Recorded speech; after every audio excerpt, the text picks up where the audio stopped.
So, Rebecca, the first question that we had talked about on the phone was adaptation. So could you say a little more about what adaptation is and give us some examples? Yeah, absolutely. So do you want me to use a mic? Here, I can use this one. Or use. So yeah, and I'll sort of tailor my thoughts to Maryland, because in the Mid-Atlantic, because that's where we are. So when we think about how we adapt to a hotter world, the first thing that I like to think about is how climate change is making itself felt in our everyday lives. Like Samantha was saying, like climate change, it's easy to say like it's here, but you don't really feel it until you identify it in your life. So some examples of that would be sea level rise, right? It's a global phenomenon, sea levels are rising. They're rising in the mid-Atlantic faster than almost anywhere else in the world, which is something that I think a lot of people, like when I moved to this region, I did not know that. And that is because of a combination of ocean currents and the fact that the land here is falling, so that means that the sea level is relatively rising. And then also, when the water gets hotter, you know, the whole earth is getting hotter, the air is getting hotter, the water is getting hotter. When water gets hotter, it expands, it takes up more space, and so that means it rises. So all of that adds up to some really profound problems here in the Mid-Atlantic, right? Like just a couple days ago, Annapolis was underwater, and it's because there was a high tide and a lot of rain all at the same time, and the water came up over the docks. Here in Baltimore, we see it in the Inner Harbor, right? Like they're redeveloping Harbor Place. How much of that space is going to be underwater in 10, 15, 50 years? We know the answer, actually. These are some things about climate change are confusing, but that's not actually one of them. We know exactly how high the sort of minimum height that the water will get in the next 50 years, and we can plan to build accordingly, right? So that's a good example of adaptation, is like realistic development. Where do we put our houses? Where do we put our buildings? How do we build them? You know, like, do we put the first floor on the ground, or do we put it up a little bit? It might seem trivial, but it's not when you lose your house in a flood.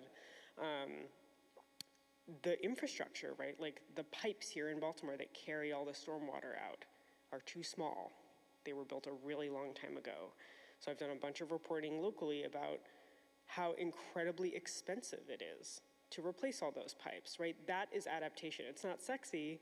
It might look like something that happens like in an infrastructure meeting, or even like with your local community group that's like talking about a particular storm drain that always clogs. But like getting those addressed, that's like how we actually adapt to more rain, to rising seas. You know, on the eastern shore of Maryland, there are questions also about like preserving old buildings that are too low, and also about crops. So as salt water comes higher, it can make areas that are extremely fertile fall fallow, and that's a huge problem. And so figuring out how to rearrange crops, which crops can thrive, how to like make sure that we're able to feed ourselves basically if we expand out. That's also like an adaptation topic. Wow. The adaptation is a bit scary. Do I need to use the mic? No, we'll just pass it. Yeah, the adaptation is really a scary part. Samantha, we were going to jump to a question on unions, but I wonder if you want to take this adaptation with your experience and say a word or two about that.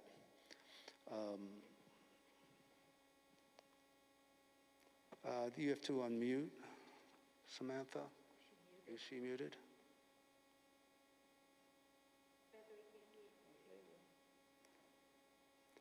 Let's see, we can't hear you.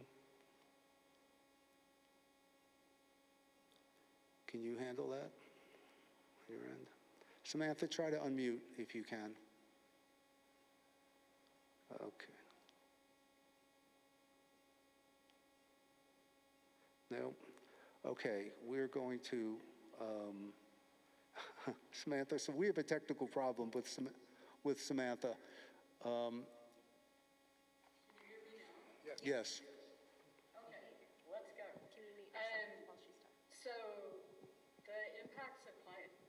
So science is great in the sense that, as Rebecca said, we know a lot about what is happening now, and we also know a lot about what's going to happen in the future.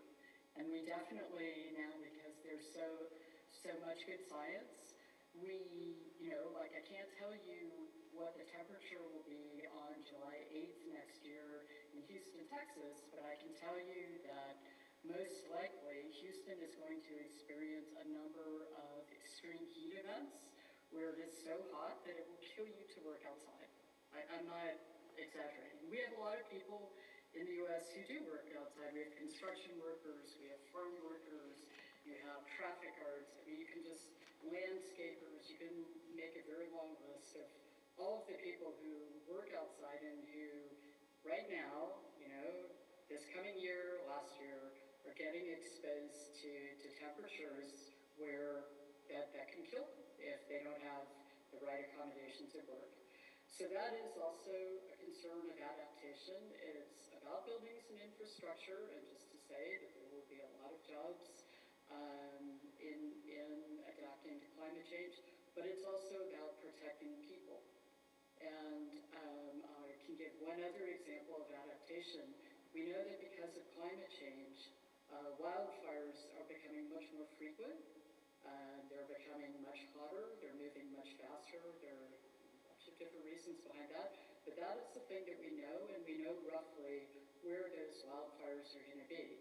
And so another part of adaptation is making sure that fire services have sufficient budgets, that we train and equip firefighters and other first responders so that they can stay safe when they're responding to climate disasters, that we have this advanced planning that you talked about, Rebecca, for wildfires, for floods, for other, for hurricanes, other completely predictable climate impacts that we know are coming, where we can actually protect people, we can protect workers, we can protect families, we can protect whole communities just by planning ahead.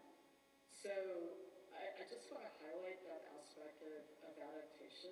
It's really important, and we know enough now to do it well and accurately and in a timely way if we mobilize that. Samantha, then as a follow-up question, are we doing it? To what extent, and I know you work a lot with unions and management, to what extent are we facing the adaptation issues? There's a lot, it's a great question. So the good news is that there's a lot of attention right now to heat impacts and heat stress. So the Biden administration, state governments, individual unions have collectively bargained heat limits where people can go home or they can take breaks without losing their jobs. But it's a huge fight. It's a fight here in the United States. It's also a fight globally to get an internationally recognized heat sinker. Overall, though, I'd say there's a lot of movement on that front. On these other issues that I mentioned, we're just in the starting gates. And one of the things we're working on at the AFL is to build up a program of work with our affiliated unions or members on exactly this, responding to the impacts of climate change. And a lot of it would in fact be about making sure that state budgets have enough money for all of the infrastructure changes you have to make for adaptation, but also that budgets have enough money for public services and especially first responders.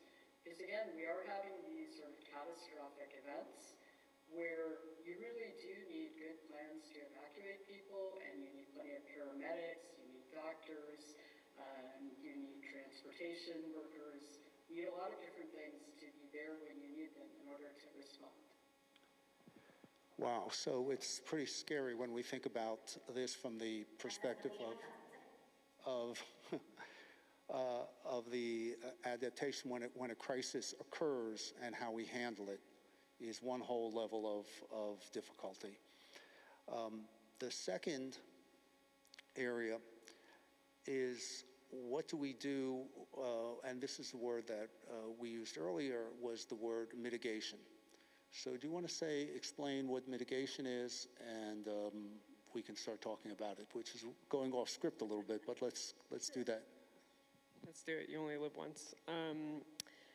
So mitigation is what we do to solve the problem. So before we can solve the problem, we have to talk about like what the problem is, which again, like probably everyone here knows, but I come from public radio and we always start by like actually telling you the fact. So, you know, what's happening is that greenhouse gases are being emitted by humans in gigantic amounts. They come from burning fossil fuels, oil, gas, and coal. Coal is the dirtiest. They also come from livestock and farming and other what we call land use. And those gases are going into the atmosphere and they are lingering up there and trapping the heat from the sun on Earth. So rather than allowing that heat to escape out of the atmosphere, it's trapped in the atmosphere and that's heating up the Earth. So you've probably heard like, sometimes we report on the parts per billion of carbon dioxide in the atmosphere because it's always hitting a new record, and it's hit a new record like every year of my life. That is one way that we convey the underlying cause of climate change, right? That there's more of this gas in the atmosphere, which means it's trapping more heat. The other thing that we report on is how much the Earth has warmed since the late 1800s. We say like pre-industrial times when humans started pumping this stuff into the atmosphere. So we say like the Earth has warmed about 1 degree Celsius or about 2 degrees Fahrenheit. And that's another way that we can all collectively like acknowledge and see the changes that are happening. So once we know that, the solutions start to present themselves and they're relatively simple, right? If we stop pumping the gases into the atmosphere, the stuff that's already up there will very slowly dissipate and the problem will be solved. And it's that simple, you're welcome. But like every effort truly to address climate change, and I'm not even gonna go to the like other column, which is sort of off in left field, which is like, can we engineer our way out of this? Can we build giant like reflectors that reflect the sun artificially, or can we like engineer the oceans so that they reflect, you know, like that's a whole other category that is not ready for prime time and may never be. So we just, right, I think here we won't talk about that, but basically every realistic solution today comes down to, can we reduce the amount of gas that we pump into the atmosphere? Either by not burning stuff in the first place or capturing the gas before it's released. And that's, I guess like Samantha probably knows more about like the actual policies that can help us get there. Thank you. Samantha, I want to ask you a mitigation question just based on your early intro, and that is you worked in the wind industry, and mitigation is a strategy.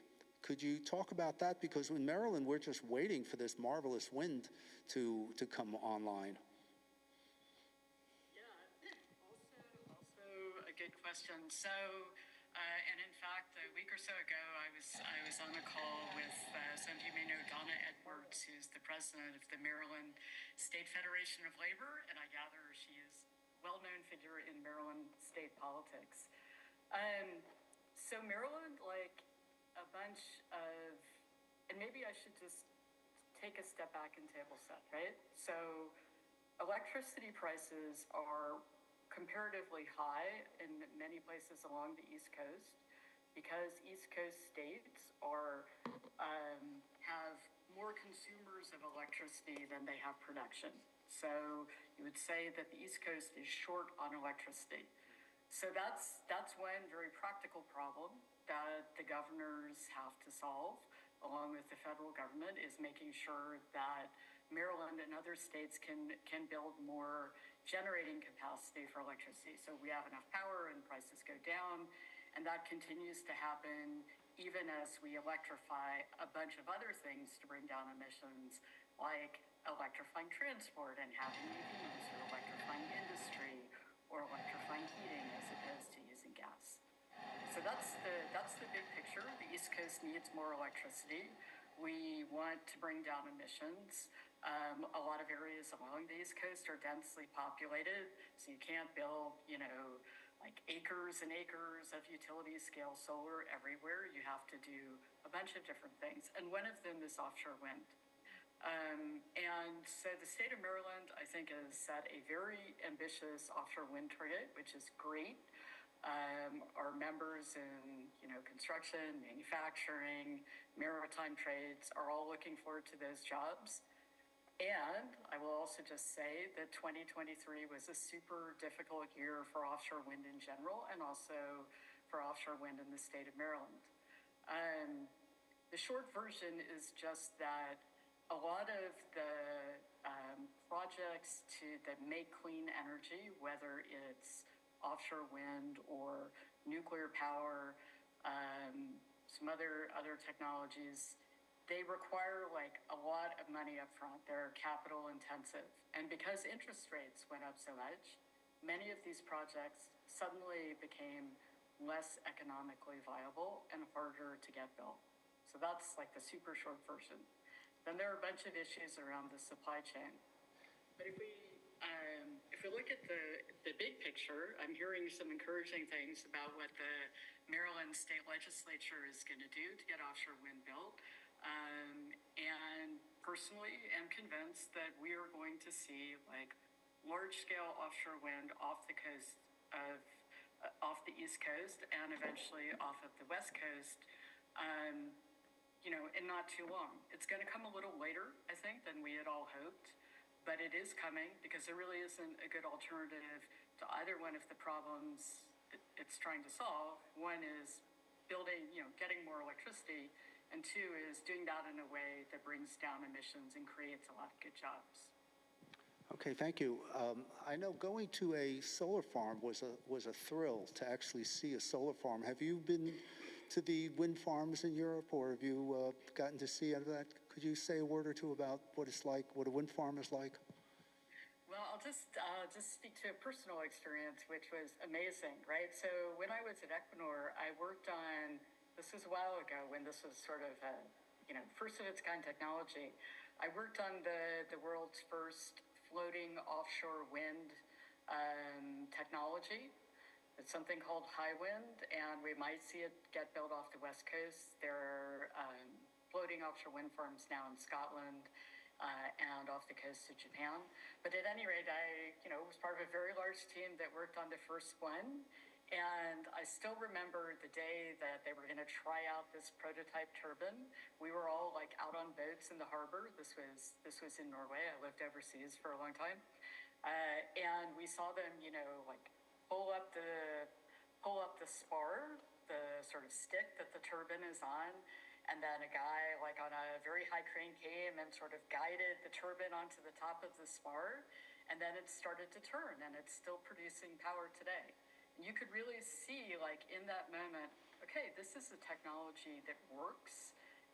It produces a lot of electricity, more electricity than onshore wind. And it was a cool moment. You could kind of envision a sort of flotilla of these floating offshore wind turbines powering states, powering cities. Wow, like science fiction. We can't wait. I understand that a single turn of one of these turbines will power a home for a whole day. Well, while we're on this subject of actually getting to see some of this, we had talked about, or while we're on the subject of what seems like science fiction, we had talked about climate fiction. So would you say a word about that, Rebecca? Yeah, this was it was an unexpected topic when I talked to you on the phone before this panel. I even prepared, I came with a list.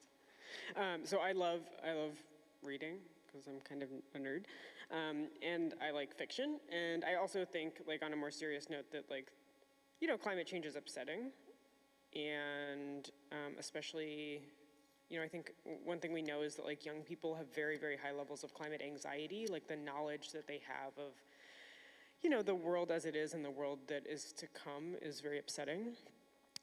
It's like one reason that I think like our religious communities and our other like meaning-making spaces can be such powerful places to talk about these issues.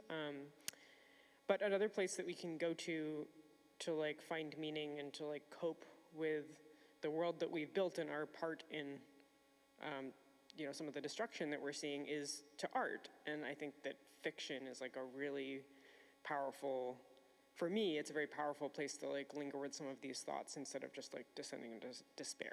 So I have some favorite books. I'm sure we can find a way to send these out to the people who attended, so don't worry about taking notes, but I'll talk about them briefly.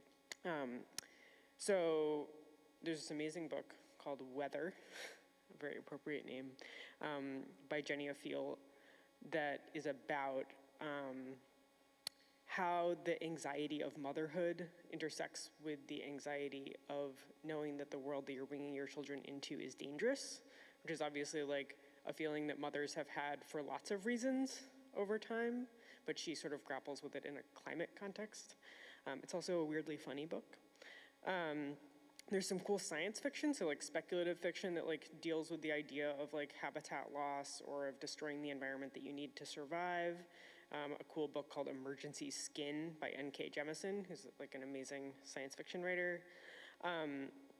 Maggie Nelson, who's a philosopher, who often writes about gender, wrote a really cool book called On Freedom that's about this idea of what it means to be free in the natural world, like what it is that we owe to ourselves and each other when it comes to like making ourselves free, which means to like have clean air, for example, like breathing clean air is a part of being free. And then there's also, this is more of a warning, there's quite a bit of climate fiction that's extremely upsetting because it's very real but takes like either fast forwards in time to a future that's even darker than the one we find ourselves in today, or just like explores those darker themes. So, red flag, like only read those if you want them. There's a book called A Children's Bible that I think was shortlisted for the National Book Award. I couldn't finish it, it was too upsetting. It's, yeah, same with Rabbi Tyler. Yeah, it's like, it's very violent, but it's really good.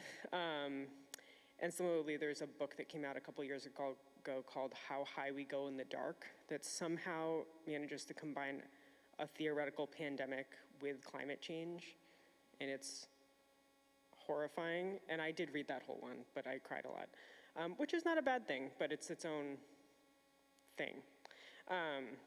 So yeah, just putting it out there, like if you're feeling like you want to process some of the, like one way to get involved in climate change is to like be an activist or to vote a certain way, but another way is to like process it by like start a book club and like read a book with your friends and like talk about the issues instead of just ignoring them. Thank you. Can we get that? Can we get that little list? Okay, you'll send it to us. And I must say, as I was reading this, I thought I knew so much, and I didn't know a single one of those books. Samantha, do you want to take a crack at something like this? The reading that we sometimes do when we're in this field, science fiction or anything off the trail. Rebecca, I'm definitely one of those people who takes all my feelings about climate change. I definitely have a lot, right? Because in previous jobs, as part of the work, I had to understand a lot about the science, and it's not great.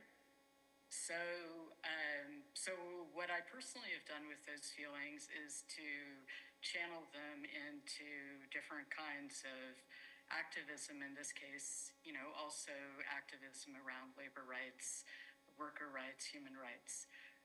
So that's my way of dealing with this. In a way, I don't want to read climate fiction because I feel like I already know more than I really want to about what the future can look like. And so I'm just going to do the things that I can do. I'm going to make my, little contribution, and just try not to think too much about, where is it all to, what are things going to look like 100 years from now? I will say, when working with workers, with union members, with union leaders, we don't talk a lot about climate change, and I'll just say why. Because, there's always going to be a group of people, unions reflect the general population. You'll have a group of people in any union meeting who, for one reason or another, are just rejecting the words climate change or that this is caused by any kind of human activity. And you might not be able to persuade those people, but you'll have a whole bunch of other people who are in the room who are very persuadable about the things that they care about, which are jobs and healthcare and pension. And sometimes, you know, especially for younger workers, they're also very excited about the ability to do something concrete on climate change, right? So we have many young workers who want to work in clean energy and are looking for training and pathways into those jobs. And then you'll have a group of people who know a ton about climate change and are really committed. And sometimes those are active workers, and sometimes those are retired workers who, like now that they've stepped back from a day-to-day job, are studying and getting involved in different ways. So we don't talk a lot about climate change, but we do talk about what is, you know, very specifically what's happening with jobs, what are the new jobs, how can we make them good jobs. And also, by the way, like these jobs are, like the offshore wind jobs, are going to help bring down emissions and make a safer future for all of us. So that's kind of the way that we do it. Now, as we move into talking more about the impacts of climate change and how should the labor movement respond, and again, that's a discussion that's really just starting mostly on heat stress, then we really do have to talk about where is this going? It is going to get hotter until, as Rebecca said, we bring down emissions sufficiently. And even then, you'll still have a sort of stock of emissions in the atmosphere that will keep things hot for a while. So stay tuned when we get into those discussions in a more in-depth way. Okay, thank you. And as we talk about more in-depth discussions, the world recently met in Dubai, of all places, to the COP28, where the world leaders get together. Rebecca, you've been to a COP. Would you like to tell us what it's like to go to one of these international meetings and talk about climate change? Sure, and I think Samantha's been to multiple. I'd be curious about her experiences. I won't sugarcoat it. I really hate the COP meeting, like deep in my soul. It's one of my least favorite things in the whole world. It ruins my year every year.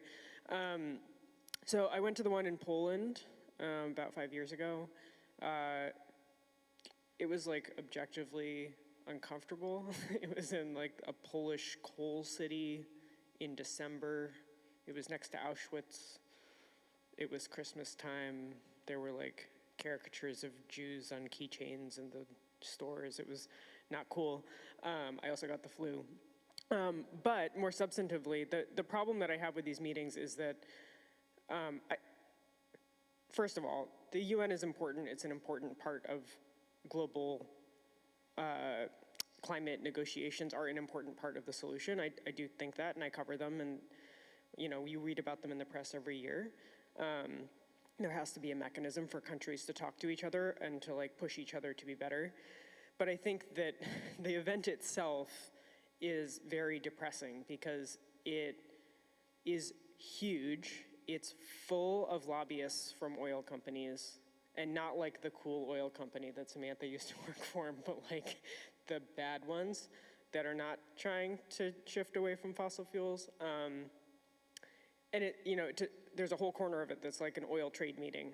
So that's like pretty depressing that you all come together, we all come together every year, and like the oil companies get to have their little like super well catered event. And then, you know, like the scale of the problem, we've been describing it, like people are dying, the earth is getting hotter every year. And I think we've like put a lot of weight on these negotiations as if like, well, this year we'll come together and we'll solve it. And that's just not what's gonna happen. Like each year we all come together and we reaffirm that we acknowledge the problem, sort of, and we might work on it. And that is like a pretty lackluster thing to like year after year report to the public to say like, this year it's gonna be fixed, never mind. This year it's gonna be fixed, never mind. And like, I don't really know why we do it, to be completely honest. It's like we're setting ourselves up to have like unrealistic expectations. And we're sending a lot of journalists at like great expense, and like, I don't really believe in like cutting your own emissions as the solution, but we are all like flying in planes and like burning all these things and like setting up like temporary cities like with workers who are often not well treated or paid. And the whole thing just starts to feel a little bit like a circus. And I don't know that that really gets conveyed in the press, that I'm like a part of that. So yeah, I don't like it. Samantha, do you want to tell us about your experience there? Or you attended one of the COPs? Well, as Rebecca said, I've been to way too many of them, and yeah, how to say this? So I mean, maybe in general and specifically on climate change, like the UN is not, the UN process is not in any way sufficient, right? But it is the only thing that we have, and it is the only thing that we have where, as you said, countries will actually talk to each other. And maybe most importantly, it's like the only international forum, or the only forum where low-income countries can actually be at the table with big emitters and with big emitting countries and with countries that actually have the finance to help smaller countries with adaptation. So even though I wish I could say that I will never be at another COP again, maybe I'll get my wish, I still think it's an important site of struggle. And we have won a few things in the international negotiations that are important. For example, the idea that we have climate targets that we more or less need to deliver on. So 100% on everything that's wrong with the process, on the number of people who are flying to get there, the energy and resource use that's required to put on one of these things, the lack of results.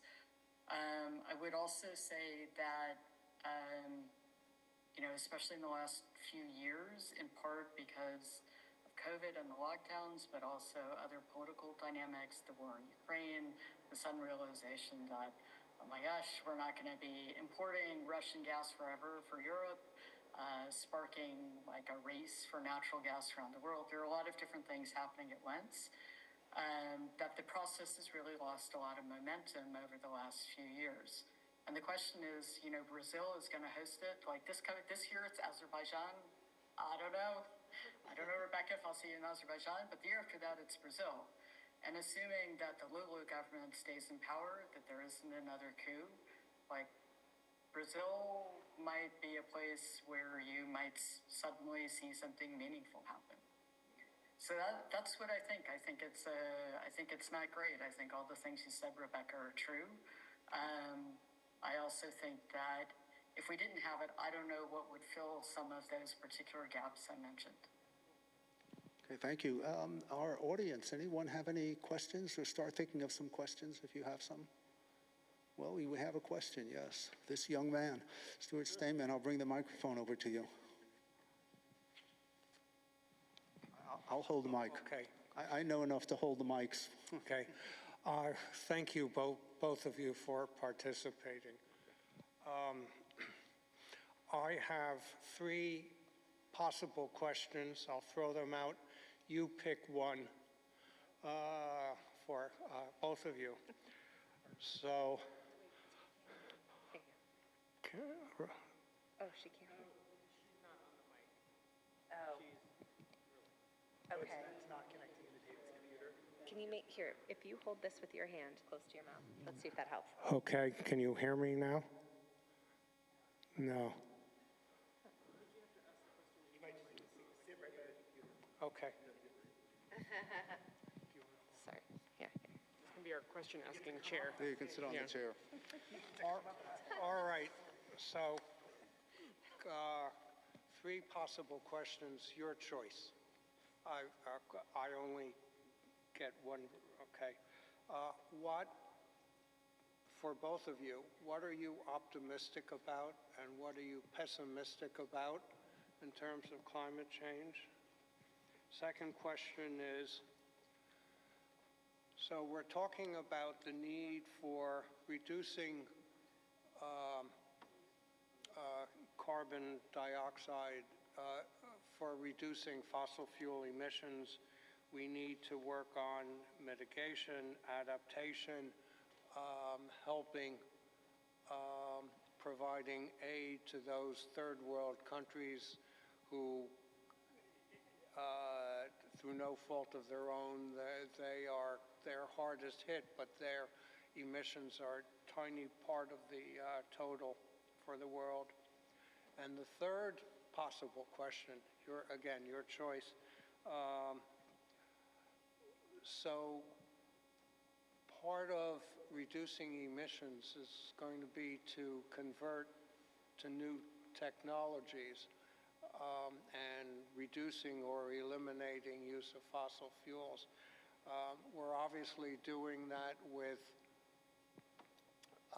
electric vehicles and with renewable resources. But I just have a hard time seeing us phasing out all of the other current existing technologies. And am I overly pessimistic? How realistic is it to completely change over everything? Okay, thank you. That's all. Thank you. So, Samantha, do you want to start with that? Yeah, all the easy questions. Hey, Stuart. So what makes me optimistic? Well, one thing about being very much in the now in terms of working on climate change, and again, like, we're all dealing with this in different ways. So if a way to deal with it is to read climate fiction or to understand the science better, like that, that is great. For me, the way to deal with it is to try to do this thing that I can do, and that is at the moment is working with unions. And one of the benefits for me personally of doing that is that I get to see change. So I'm actually optimistic because I worked with parts of the U.S. union movement from my previous job at the International Trade Union Confederation, like starting in 2016. And in that period, I've seen pretty big change also in our unions that organize members in fossil fuels, like in coal mining and coal-fired power, in the oil and gas sector and so on, and in heavy industry. And a real change, and also a change in terms of what kinds of politics they have when it comes to bringing down emissions and how they view things like offshore wind. So I see that this, big movement, which in the U.S. with the Democratic administration and in blue and even some purple states can have a lot of influence. That movement has shifted pretty quickly for a big Democratic movement on this issue and on their embrace of clean energy in particular. And that makes me optimistic. And also, as you can tell, I'm kind of a technology geek. So when I see these technologies like offshore wind become real, that's super exciting. I'm like, it works. This is great. So at least that part's going to be all right. The thing that makes me pessimistic, what's happening. So all of the progress that's being made is not going fast enough. We're not bringing down emissions fast enough. We're not moving on adaptation fast enough. And so the nature of climate change, as Rebecca explained, is that we're sort of increasing the stores of CO2 and other greenhouse gases in the atmosphere, even if emissions are plateauing and eventually going down. And so the despair that I try not to feel is really about that. It's not going fast enough, and the fact that it's not going fast enough is gonna cause a lot of human suffering. That's scary. Rebecca, would you like to take that optimistic, pessimistic round of questions? Sure. Yeah, I feel those things that Samantha just said as well. I'd say that I'm generally optimistic, sort of broadly, about this topic. I talk to a lot of just people in my work, people who I didn't know that I was going to talk to that day, somebody who was like house got flooded or their roof got torn off by a hurricane, or they're, doing some job, they're like repairing a pipe that's too small. And a lot of them are like people who vote for Republicans, and 10, 15 years ago might have been people who were like full-on climate denialists, who did not believe that it was happening or that humans were the cause. And I just don't run across that anymore. Like, I'm sure that there are pockets of it in the US, it's anecdotal, but like, I interview a lot of people, and it's really not an opinion that I see, and the public opinion surveys bear that out. Like, which is not to say that, like, what I'm optimistic about is not like, we fixed it, like, Americans are fully enlightened now. What makes me optimistic about that is that, like, we changed. Like, it's not that they're new people, like, the people who believed that aren't gone. They're the same people, they changed their minds, because people can change their minds. So I guess, like, when I'm feeling despair about, like, the pace, for example, I just remember that, like, there have been massive changes in society extremely quickly in the past, and they're quite painful when they're happening sometimes, but it doesn't mean that we can't do them. Like change can come extremely quickly, and like we actually have seen some of that happen, and the fact that we haven't noticed it happening is like a testament to the fact that it can happen without too much pain. So I mostly feel optimistic about it. Okay, the way I'll just take a minute and say, the way I answer that question is I'm reminded of the Rewiring America, Saul Griffith's approach, where he said before World War II in 1935, America had 18,000 military aircraft, but 6 years later we had 350,000 military aircraft. So in just 6 years, the whole American economy changed. And if we think about climate change as we thought about World War II, we think windmills, we think airplanes, think of windmills.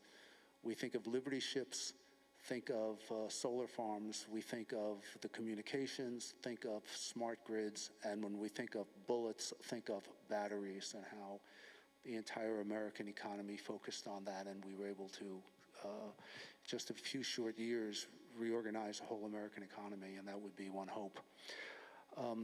Along those lines, about what we can do about it, we've made some progress here at Beth in terms of community solar farms.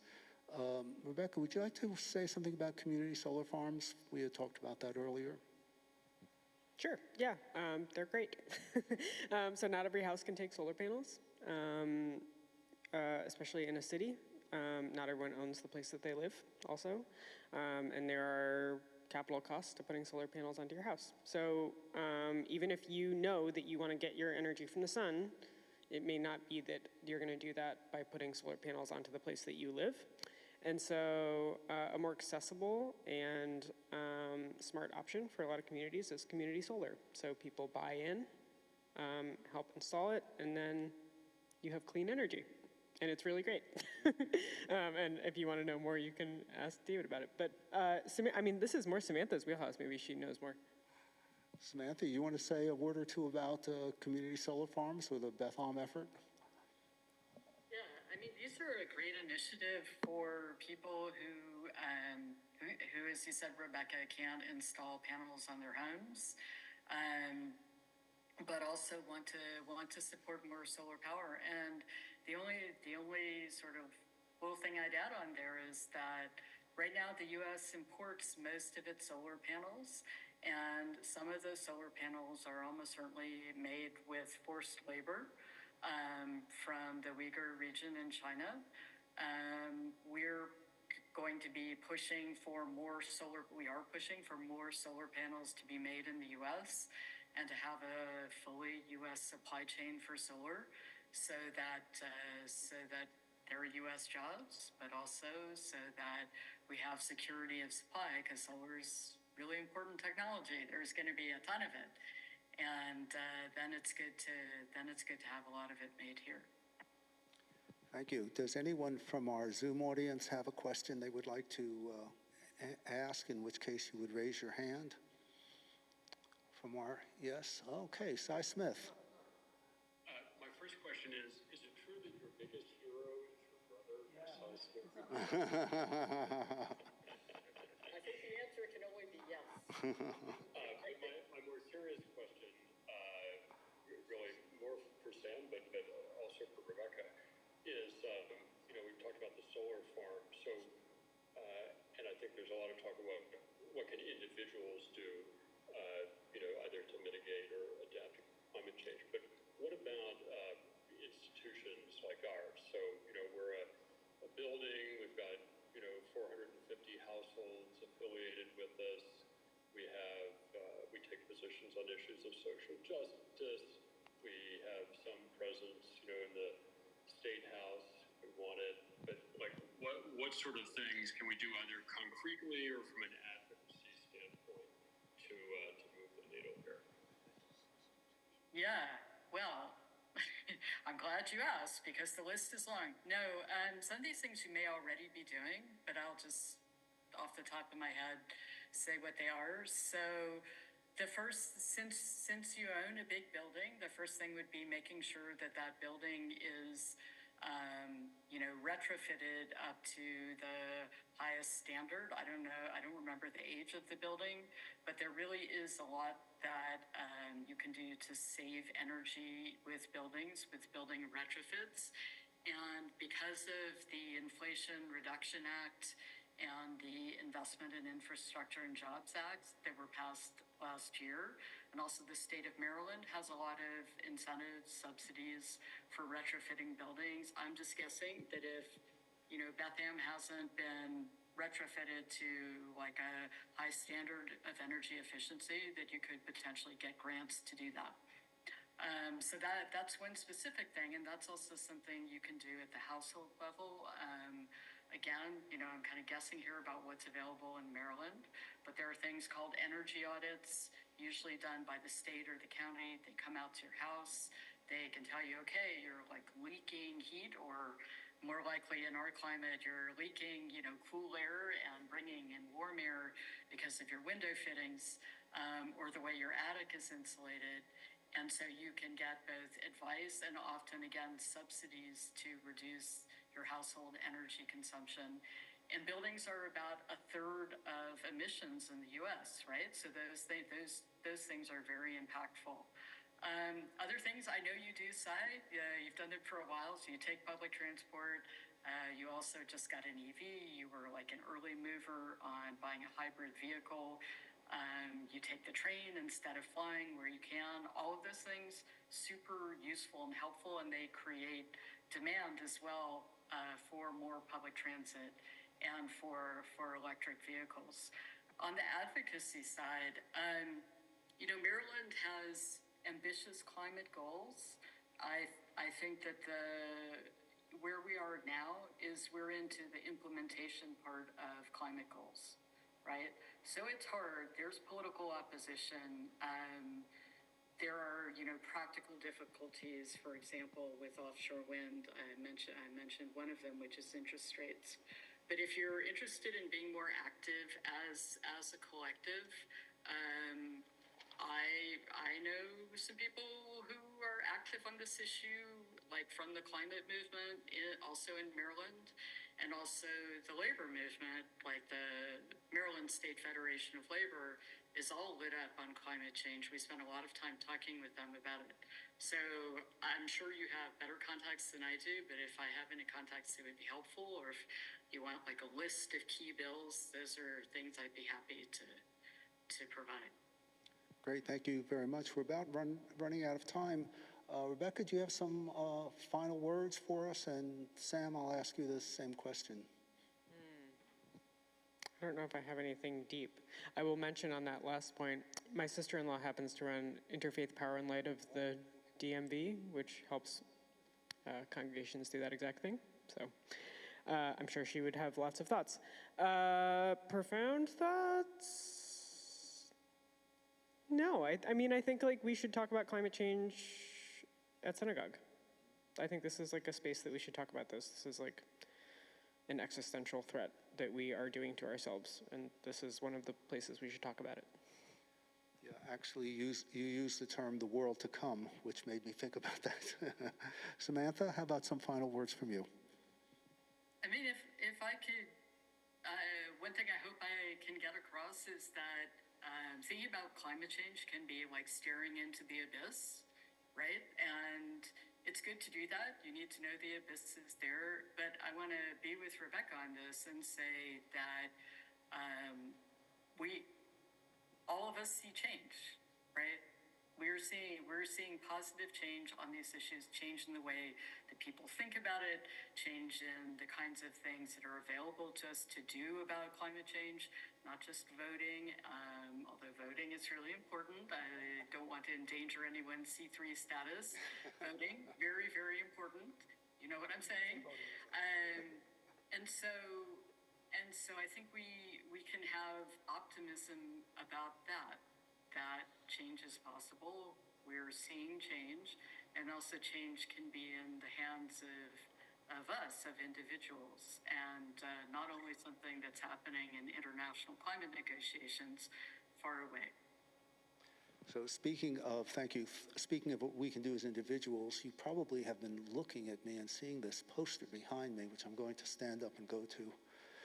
Ta-da.